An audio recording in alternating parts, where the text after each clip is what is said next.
Hello everyone, welcome back to my channel, Predicting the Future. Today we're going to continue on our topics on probability, measure, theory, and today's focus is mainly on calculus, or I would say measure theory-based calculus. And we're going to go through some of the important theorems related to probability theory here. So the first one I want to talk about is Jensen inequality. It's those inequalities are going to talk about, or also we're going to talk about Hölder inequality, Chebyshev inequality, Markov inequality. Those are very well known and used very often in other theorems and applications. So Jensen inequality is, let's say phi is a convex function, which means that think about it's a convex function. So if a line crossing that function, then for 2 points x and y, then the linear function. So the value on that line in the middle of the x and y is always greater than or equal to the middle value on the convex function itself. So that's basically the convex function. So if phi is a convex function, then we have expected value of phi x is greater than or equal to phi of expected value of x. One of the way of remembering this inequality is think about the variance of a random variable. The variance of x is equal to expected value of x squared minus expected of x then squared. Right, so that's square is a convex function. So because variance is always greater than or equal to 0, so expected value of x squared must be always greater than or equal to expected value of x then squared. So that's a very easy way of remembering the Jensen inequality here. Of course, the Jensen inequality depends on conditions. The conditions are expected value, so x is integrable, and phi x is integrable. What I mean integrable here is the expected value of absolute value of x and expected value of phi x. So next one is Hölder inequality. The very well known one of Hölder inequality is Cauchy inequality. They're actually the same thing, but Hölder inequality is more general.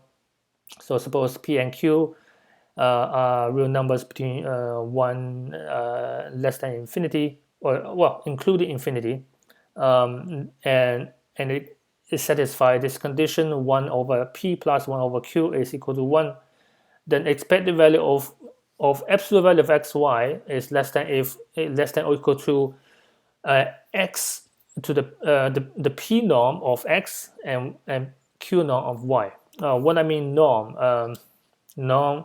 So p norm of x, let's say r norm of x, p norm of x is actually equals to expected, is by definition it actually means that expected value of x to the power p, then take the 1 over r power of that value, that integral.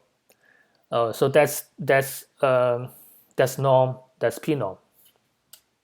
But if p is equal to infinity, then the infinity norm of x is just infimum of the probability of p of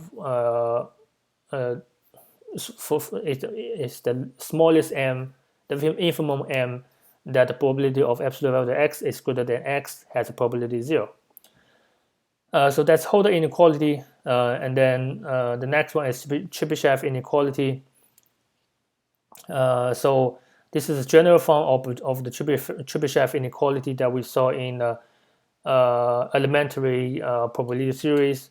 So this is more generalized. So suppose phi is a function of from r to r, and phi is greater than or equal to 0 is a positive function, and A is any Borel set and let's let alpha a to be the infimum of phi on set within set a, and then alpha a times probability of x belongs to a is less than or equal to the expected value of phi x, take an integral on set a, and that's actually less than or equal to expected value of phi x. The proof is simple. We know that this alpha a times the identity function of x belongs to a is less than or equal to phi x times identity function of x belongs to a, because phi is because alpha a is just the infimum of phi, and this one is also then is definitely less than or equal to phi x itself. So and then we take the integral on this inequality, then the first one becomes a alpha times probability of x less than or equal x belongs to a, and inside is just inside is just expected value of phi x, taking integral on set x belongs to a, and the right side is just expected value of phi x. So that's the Chebyshev inequality. And the Markov inequality is a special form of the Chebyshev inequality, where phi x is x squared, and a is just the set of x that absolute value x is greater than or equal to a. And because squared is a convex function, and a is the minimum of that convex function in this set a, then the Chebyshev inequality becomes this form. So that's the well-known one we know in probability theory. So the next theorem I want to talk about is the monotone convergence theorem, which is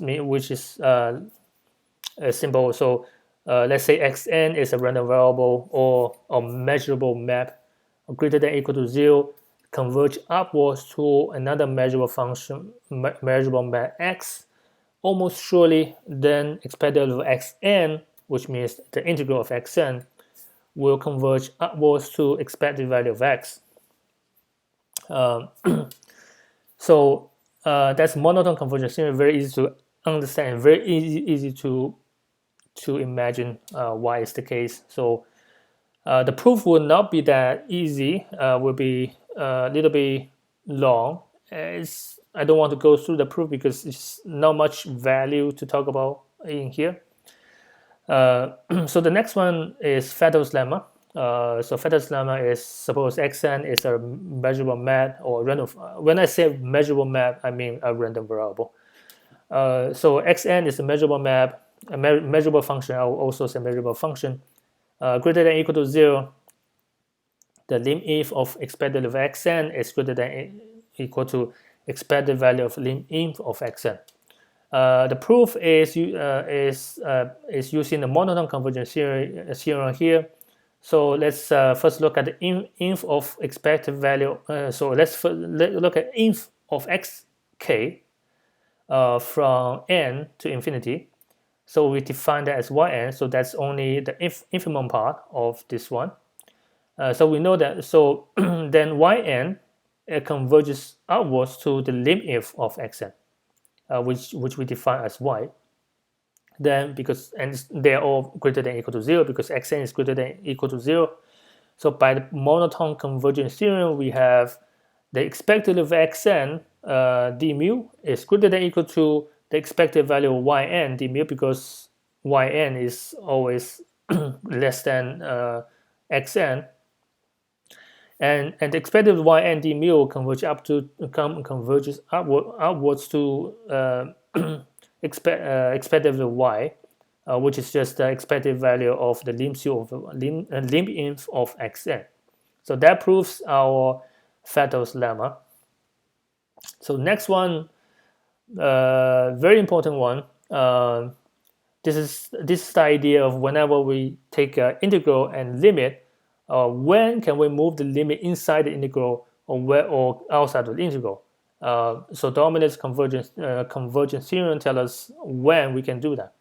So suppose xn converges to x almost surely, and xn is the absolute value of xn is less than or equal to another measurable function y, almost surely also the expected value or the integral or y is integrable. So it means expected value of y is less than infinity. And then the expected value of xn is greater than, it converges to expected value of x. So that is that we are moving the limit from outside into inside, because the inside is taking the limit of xn to x.